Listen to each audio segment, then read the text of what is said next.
என்னப்பா யோசனை இருக்கீங்க? அது ஒண்ணும் இல்லம்மா. இந்த நாடு ரொம்ப கெட்டு போயிருக்கு. நாங்க இருக்கும் போதே இவ்வளவு கெட்டு போயிருக்கு.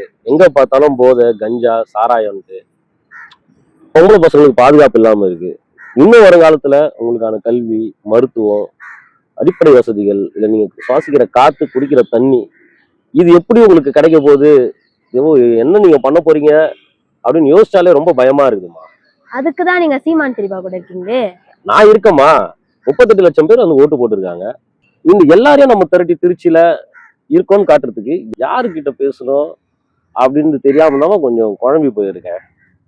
எங்களுக்காக தான் நீங்க அரசியல்ல இருக்கீங்க, நாங்க ஹெல்ப் பண்ண மாட்டோமா? என்னம்மா ஹெல்ப் பண்ணுவேன்? என்னோட ஃப்ரெண்ட்ஸோட அப்பாலாம் உங்களை மாதிரியே சீமான் பெரியப்பா வீடியோ எல்லாம் பாப்பாங்க. அப்படியா? இது வரைக்கும் சொல்லவே இல்ல. நீங்க இது வரைக்கும் இதை பேசுனதே இல்ல என்கிட்ட. சரிம்மா, இப்ப நான் அவங்க கிட்ட எல்லாம் பேச முடியுமா? போன் கொடுங்க, நான் கால் பண்ணி தரேன். அப்படியா? என்னம்மா சந்தோஷமா இருக்கீங்க? அம்மா, உங்க ஃப்ரெண்ட்ஸோட அப்பாலாம் இருக்காங்கல்ல, எல்லாரும் மாநாட்டுக்கு வரேன்னு சொல்லிட்டாங்கம்மா.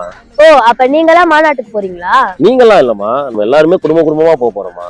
ஓ, அப்ப நம்ம திருச்சியில போய் மாஸ் காமிக்க போறோம். அம்மா, இந்த மாஸ் காட்டுறது, கூட்டம் காட்டுறதுலாம் ஒரு கொள்கை இல்லாத கூட்டத்தோடதுமா. நாம வந்து அங்க கூடுறது மாஸ் காட்டுறது இல்லம்மா. நாம மாற்றத்து மக்கள் இவ்வளவு பேரு சீமான் அண்ணன் கூட இருக்கிறோம்னு காட்டுறதுக்காகமா.